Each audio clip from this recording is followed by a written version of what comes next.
सनाया की वजह से पुष्पा फंस चुकी है एक बड़ी मुसीबत में। अब होने वाली है पुष्पा को जेल। जी हाँ, सनाया के घर पर पार्टी रहती है। अब उस पार्टी में जाने के लिए पुष्पा सनाया को परमिशन तो दे देती है, लेकिन सनाया के साथ पुष्पा भी जाती है। इस पार्टी में सनाया के फ्रेंड शांतनु मेहता और साथ ही शांतनु मेहता की माँ यानी कि सनाया की दादी भी मौजूद थी। सब कुछ सही जा रहा था, लेकिन तभी वहाँ पर एक आदमी आ जाता है जो कि कोर्ट की तरफ से ही आया था। वह पुष्पा को कहता है, पुष्पा जी, कोर्ट के ऑर्डर के मुताबिक सनाया आपके घर पर ही रह सकती है 3 साल के लिए, तो सनाया को आप पार्टी में कैसे लाई। शांतनु मेहता उस आदमी को समझाने की कोशिश करते हैं कि अब से यह गलती नहीं होगी। पुष्पा भी यहाँ पर उस आदमी को समझाती है, लेकिन वह आदमी समझने के लिए तैयार ही नहीं था। अब इसके बाद वह आदमी कुछ ऐसा करता है जिसे जानकर आप भी दंग रह जाओगे। तो चलिए बिना देरी करे पुष्पा इम्पॉसिबल के आज के एपिसोड की कहानी जानते हैं। कहानी की शुरुआत होती है सनाया से, जो कि इतनी रात को चोल में तो वापस आ चुकी थी, लेकिन पुष्पा सनाया को अंदर आने ही नहीं देती है। पुष्पा कहती है, सनाया भूल चुकी हो कि ये मेरा घर है और तुम्हारे लिए तो जेल है। अब इस जेल का दरवाजा तुम्हारे लिए सुबह 7 बजे ही खुलेगा, मैं चोल के बाहर ही सोना होगा। अब पुष्पा गेट तो बंद कर लेती है। अब सनाया जैसे तैसे एक ब्रेंच ढूंढती है। सनाया जैसे तैसे उस ब्रेंच पर सोने की कोशिश करती है, लेकिन तभी सनाया को कुछ आवाज आती है।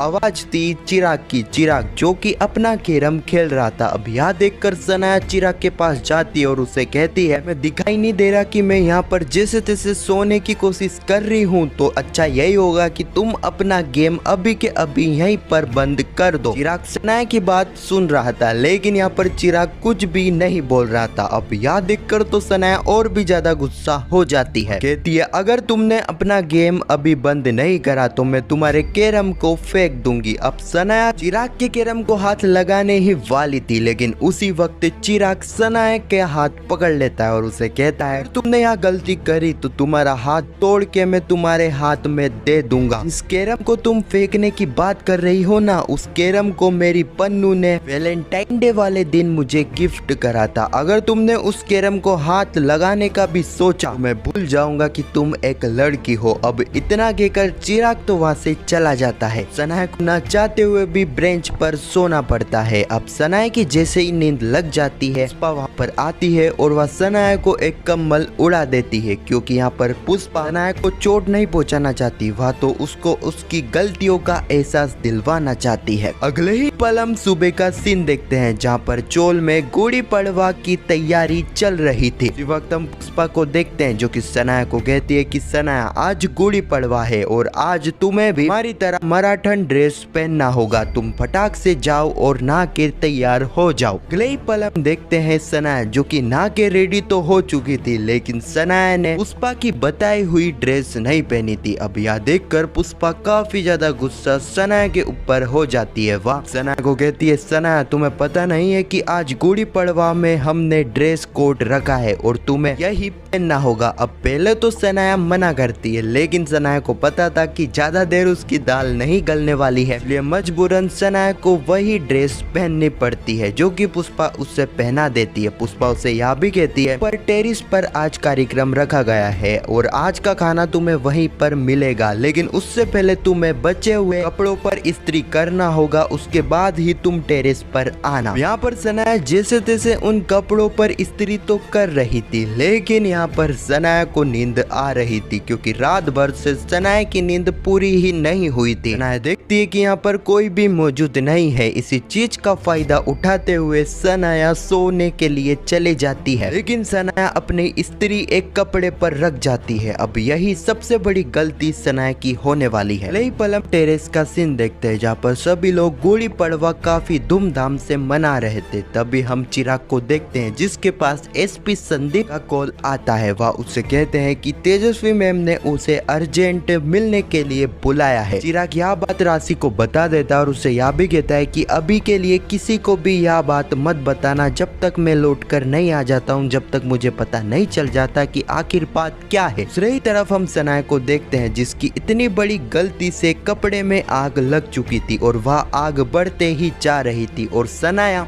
सोई हुई थी। उसी वक्त हम देखते हैं काकू जो कि किसी काम के लिए नीचे आती है और काकू ये सारी ही चीजें देख लेती है। इतनी बड़ी आग को देखकर काकू के भी होश उड़ जाते हैं और इसी सीन के साथ यह एपिसोड यहीं पर समाप्त हो जाता है। अब आने वाली कहानी में हम देखने वाले हैं सना, जिसको पार्टी के लिए यहाँ पर पुष्पा परमिशन दे देगी, लेकिन यहाँ पर पुष्पा भी सना के साथ जाएगी उस पार्टी में। उस पार्टी में सब कुछ ठीक ही चल रहा होगा, लेकिन उसी वक्त हम देखेंगे कि कोर्ट से वहाँ पर एक आदमी आने वाला है। वह पुष्पा को कहेगा, पुष्पा जी सनाया को 3 साल के लिए आपके घर पर रखने का कहा गया है, तो आप सनाया पार्टी में लेकर कैसे आई। अब यहाँ पर शांतनु मेहता उस आदमी को समझाने की कोशिश करेंगे, यहाँ तक कि पुष्पा भी उस आदमी को समझाएंगे, लेकिन वह आदमी समझने के लिए तैयार ही नहीं होगा। तो क्या अब यहाँ पर वह आदमी पुष्पा को इस क्राइम की सजा दिलवाने वाला है? क्या वह पुष्पा को जेल भेजने वाला है? मेरे हिसाब से जेल तक तो यहाँ पर बात नहीं जाने वाली है, लेकिन यहाँ पर सनाया को पुष्पा पार्टी में लाई है। खुद कोर्ट के आदमी ने यह चीज देख ली है, तो भैया कुछ ना कुछ तो यहाँ पर हमें आने वाले एपिसोड में देखने को मिलेगा। हो सकता है कि यहाँ पर उस आदमी को जैसे तैसे पुष्पा और शांतनु मेहता समझा दे। तो यही कुछ कहानी है जो कि आने वाले एपिसोड में हमें देखने को मिलेगी। खैर आपको यह वीडियो कैसी लगी कमेंट में जरूर बताना, और पुष्पा इम्पॉसिबल के आने वाले एपिसोड की ऐसी वीडियो के लिए चैनल को सब्सक्राइब अवश्य करना। जब तक के लिए धन्यवाद।